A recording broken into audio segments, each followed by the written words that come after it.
مبین یوسف صاحب وہ یہ کہہ رہے ہیں کہ جناب سوال یہ ہے کہ آج کل تقریباً میجورٹی لوگ، اب یہ ان کی آبزرویشن ہے، مناسب کپڑے یعنی کہ اپنا سطر نہیں چھپا رہے، چھوٹے چھوٹے شرٹ پہن کر یا وہ ہاف پینٹ پہن کر نکلتے ہیں. ہم کیسے ان کو روکنے کے لیے اقدامات کر سکتے ہیں؟ بہت اہم سوال ہے.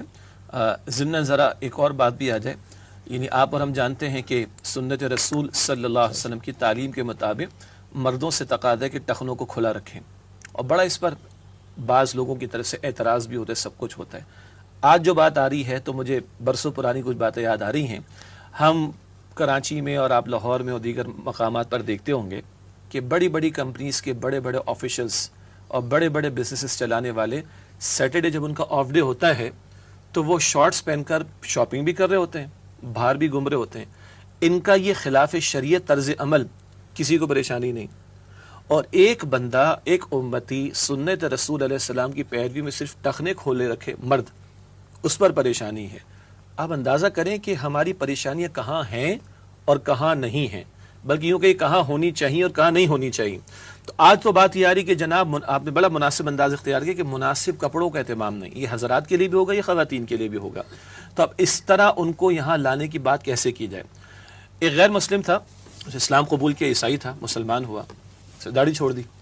تو اس کے گھر والوں نے اور دوست احباب نے کہا بھائی تو نے ہمارا مذہب تو چھوڑا ہی چھوڑا، یہ تو نے شکل کیسی بنا لی؟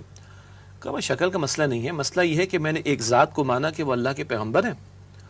اب جب میں نے ان کو مان لیا، بلکہ ایک صاحب علم نے بڑا پیارا جملہ کہا، جب ذات کو مان لیا تو بات کو ماننے میں مسئلہ کیا ہے؟ جب ذات کو مان لیا تو بات کو ماننے میں مسئلہ کیا ہے؟ تو میں نے ان کی ذات کو مان لیا، تو اب وہ جیسے میں بھی ویسا، اب وہ جیسا کریں گے میں بھی کوشش کروں گا ویسے ہی کروں. تو اصل بات یہ ہے کہ مسلم معاشرے میں اگر ہم بات کر رہے ہیں تو اللہ تعالیٰ کی ذات کی عظمت اور اللہ تعالیٰ کی محبت کا عنصر، اسی طرح اللہ کے رسول علیہ الصلوۃ والسلام سے محبت، اللہ کے رسول علیہ الصلوۃ والسلام کی عظمت کا عنصر، یہ اگر مسنگ ہو تو کئی مرتبہ اعمال عبادت ہوں یا دیگر معاملات زندگی کے متعلق رہنمائی ہو، وہ کبھی کبھی معاذ اللہ جبر محسوس ہوتی ہے.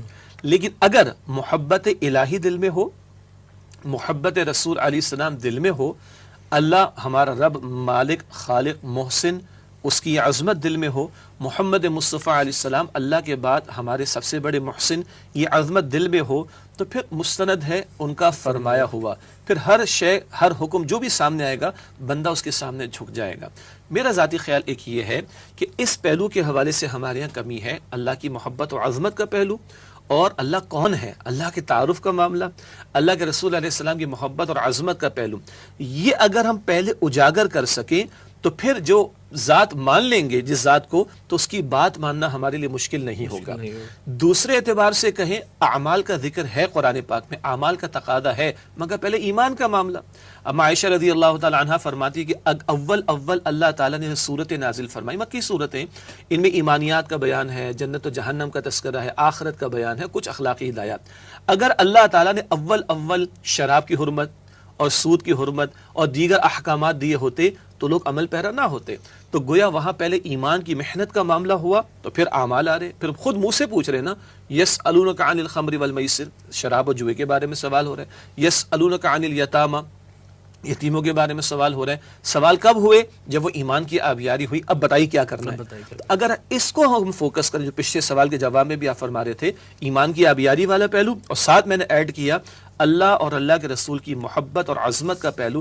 جب ذات کا یقین ہوگا اور ایمان کی آبیاری ہوگی تو پھر چاہے وہ سطر سے متعلق احکامات ہوں، وہ پردے سے متعلق دیگر احکامات ہوں، وہ نگاہوں کی حفاظت کا معاملہ ہو، یا وہ نماز کی ادائیگی کا معاملہ ہو، یا وہ سود سے بچنے کا معاملہ ہو، انشاءاللہ عمل میں پیش قدمی ہوگی. اس میں ایک بات یہ بھی آ سکتی ہے کہ لوگ بھی شاید اویئر نہیں ہیں. دیکھیں، ایک عام آدمی اس کو پتہ ہی نہیں کہ یہ چیز غلط ہے یا نہیں. اسی طرح ہم ایون خواتین میں بھی ہو سکتا ہے کہ وہ فیشن کو تو فالو کر رہے ہیں، لیکن کبھی کسی نے توجہ نہیں دلائی کہ بھئی تنگ لباس پہننے والی ہیں تو جنتی خوشبو بھی نہیں پا سکتی.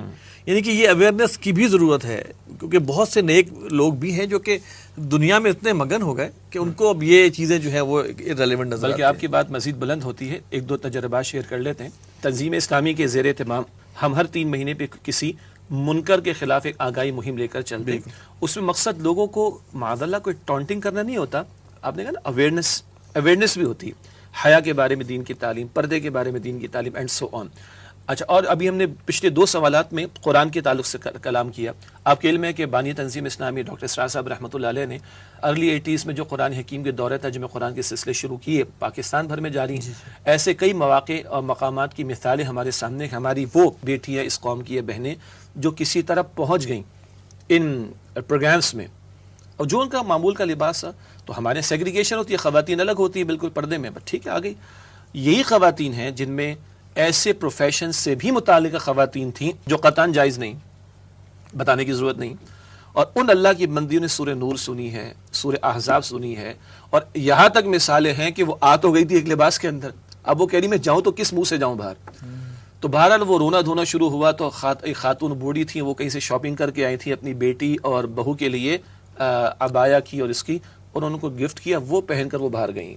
تو یہ قرآن حکیم کی ان مجالس میں جہاں دل نرم ہوتا ہے، ایمان کی آبیاری ہوتی ہے، تو ایسی خواتین جو ایسے پروفیشن سے متعلق تھیں کہ جو قطعاً جائز اور حلال نہیں ہے، انہیں سورہ نور سمجھ میں آ گئی، انہیں سورہ احزاب سمجھ میں آ گئی. اس لیے آپ کی بات کو میں سیکنڈ کرتا ہوں کہ اس اویئرنیس کی بھی بہرحال ضرورت ہے، اور جب ایمان کی آبیاری کے ساتھ یہ اویئرنیس ہوگی تو انشاءاللہ دل مائل بھی ہوگا عمل کی طرف انشاءاللہ.